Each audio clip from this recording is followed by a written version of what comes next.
Gangster Sanjeev Maheshwari उर्फ जीवा को बुधवार को लखनऊ कोर्ट की पेशी के दौरान वकीलों की बेस में आए शूटर ने गोली मारकर हत्या कर दी।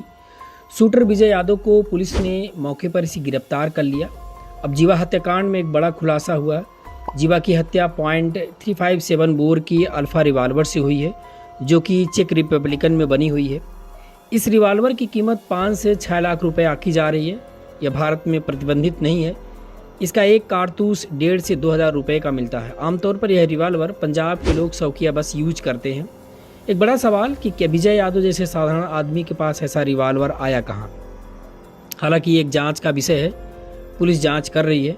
पुलिस के मुताबिक 7 जून को करीब 3:55 पर गैंगस्टर संजीव उर्फ जीवा को लखनऊ सिविल कोर्ट में पेशी के लिए ले जाया जा रहा था।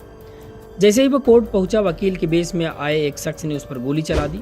मौके से हत्या में प्रयुक्त रिवाल्वर और 3 खाली खोखे भी बरामद हुए हैं। फिलहाल हत्या आरोपियों से पूछताछ की जा रही है। पुलिस के मुताबिक हाल में ही जिन 65 माफियाओं की लिस्ट जारी की गई, उसमें मेरठ जोन के गैंगस्टर संजीव माहेश्वरी उर्फ संजीव जीवा का भी नाम था। उसका नाम 2 बीजेपी नेताओं की हत्या में भी आया था, जिसमें से साल 2005 में कृष्णानंद राय हत्याकांड में था, जिसमें वो बरी कर दिया गया, जबकि साल 1997 ब्रह्मदत्त द्विवेदी हत्याकांड में उसे दोषी ठहराया गया था। उसके ऊपर कई आपराधिक मामले दर्ज हैं। नमस्कार, आप देख रहे हैं न्यूज भारत। आज हम बात करेंगे संजीव माहेश्वरी का। उत्तर प्रदेश सरकार जिस तरह कानून की दुहाई देता है, कानून का राज है, लेकिन जिस तरह हत्याएं पुलिस की कस्टडी में और कोर्ट के अंदर हो रही हैं, ये दर्शाती हैं कि पुलिस प्रशासन और प्रदेश की शासन व्यवस्था किस तरह चल रही है। आज बात पश्चिमी यूपी की कुख्यात अपराधी संजीव माहेश्वरी उर्फ जीवा की। संजीव माहेश्वरी उर्फ जीवा शुरुआती दिनों में वह एक दवाखाना संचालक के यहाँ कंपाउंडर की नौकरी करता था, और कभी कभी वो दवाखाना संचालक पैसे की वसूली के लिए इलाकों में भेजता था, जिसके कारण संजीव माहेश्वरी काफी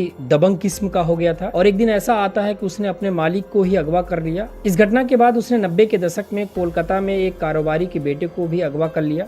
फिरौती के तौर पर 2 करोड़ रुपए की मांग की।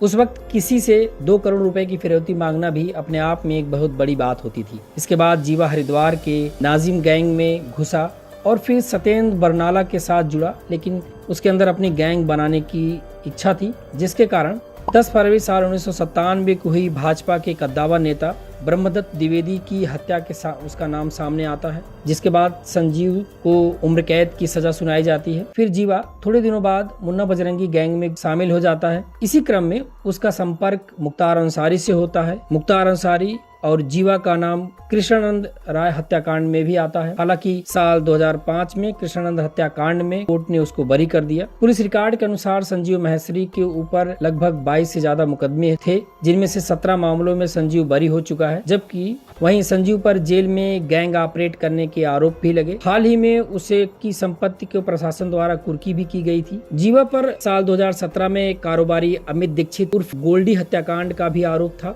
इसमें जांच के बाद अदालत ने जीवा समेत 4 आरोपियों को उम्र कैद की सजा सुनाई थी। हालांकि जीवा फिलहाल लखनऊ जेल में बंद था। साल 2021 में जीवा की पत्नी पायल ने चीफ जस्टिस ऑफ इंडिया को पत्र लिखकर कहा कि उनके पति मतलब जीवा की जान का खतरा है। बता दें कि पायल साल 2017 में आरएलडी के टिकट पर विधानसभा चुनाव लड़ी थी, हालांकि उनको जीत नहीं मिली। तो ये थी गैंगस्टर संजीव माहेश्वरी उर्फ जीवा की कहानी। धन्यवाद।